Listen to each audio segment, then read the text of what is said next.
Senate Bill 914. Imagine this. Imagine your small town holds its city council elections in May.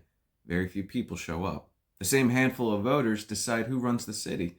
Now imagine that town could move its election to November, when most people are already voting and turnout is much higher. What the bill says it does? Senate Bill 914 says it gives certain local governments the option to move their local officer elections from May to November to increase participation and reduce costs.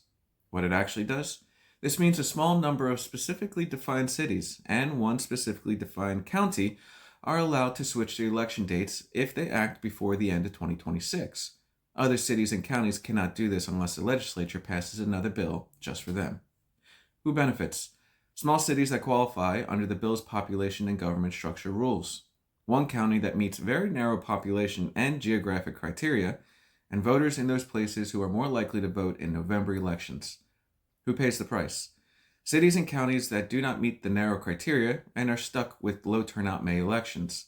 Voters in those communities who still have fewer chances to participate meaningfully in local elections. Why it matters.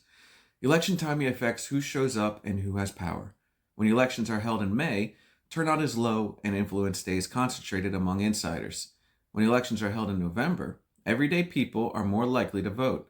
By limiting this option to a few places, the state decides which communities get broader participation and which ones do not. Questions to ask your lawmakers. Why is this option limited to a few cities and one county instead of being available to all local governments?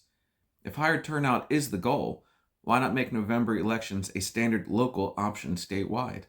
What criteria will lawmakers use to decide which communities deserve this flexibility in the future?